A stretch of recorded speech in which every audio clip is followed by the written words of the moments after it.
අයිබෝවන් ඉතින් කොහොමද ඔන්න අදත් අලුත් වීඩියෝ එකක් අරගෙන තමයි ආවේ. හැබැයි මම හිතන්නේ අපි මෙච්චර කාලයකට කරපු වීඩියෝස් වලට වඩා මේක ගොඩක්ම වෙනස් රෙසිපි එකක්. මොකද අද අපි හදන්න යන්නේ කැඳ එකක්. ඉතින් ඔන්න කැඳ එකක් කිව්වට මේක සුදු ලුණු කැඳ එකක්. ඔන්න බලන්න කොහොමද මේක රසට හදාගන්නේ කියලා. ඉතින් අද අපිට මේ වැඩේට මුලින්ම ඕනේ වෙනවා සුදු ලුණු. එනකො අපි හදලා බලමු. මේ වැඩේට අපිට ඕන වෙනවා සුදු ලුණු, ඒ වගේම රතු කැකුළු හාල්, ඒ වගේම පොල් ගෙඩියක්, ඒ වගේම ලුණු.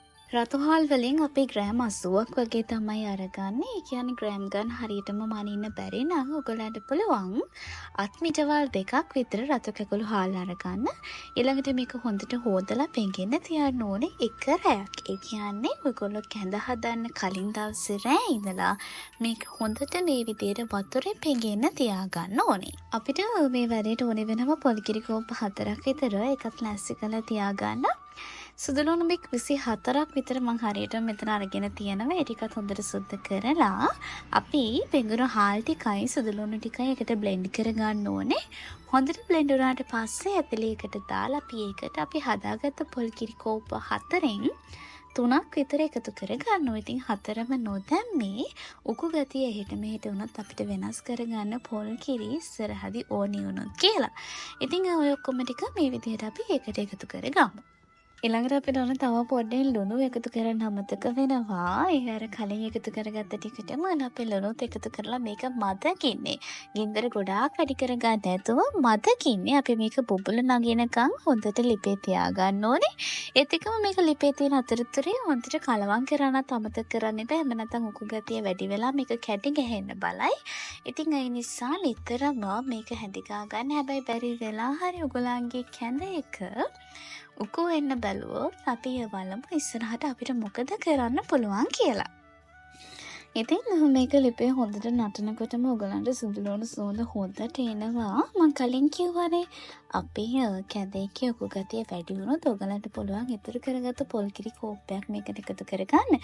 ගොඩාක්ම උකු කරගන්නෙත් නැතුව ගොඩාක්ම දියාරු කරගන්නෙත් නැතුව මෙන්න මේ පේන පදමට ඔයගලන්ට කැඳේ එක හදා ගන්න පුළුවන්.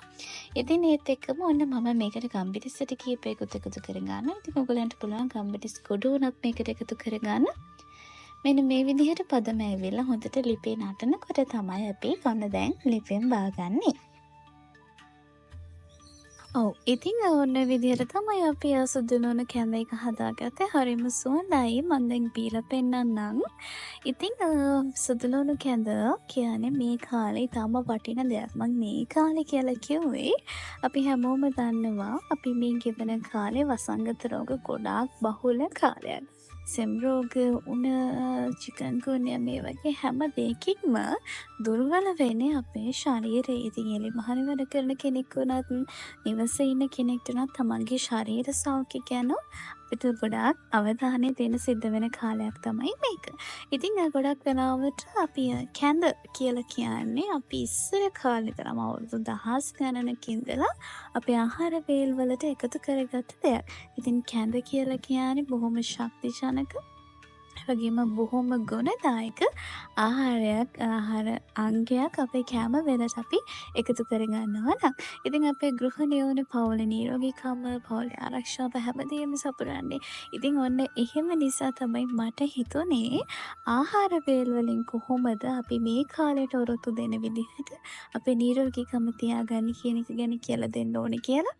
ඉතින් ඔන්න ඔහොම තමයි අපි සුදු ලුණු කැඳ එක හදාගන්නේ කොහොමද කියලා ඔයගලන්ට කියලා දුන්නේ. ඉතින් මේ කාලේ තියෙන ගොඩාක් ලෙඩ රෝගවලට හොඳම උත්තරයක් තමයි මේ සුදු ලුණු කැඳ කියලා කියන්නේ. ඉතින් ලෙඩ වෙලා ඉන්න ඔයාට වගේම නිරෝගී වෙන ඔයගලන්ටත් උන තවත් නිරෝගී වෙන්න හොඳම දෙයක් තමයි අද අපි හදලා පෙන්නපු සුදු ලුණු කැඳ එක.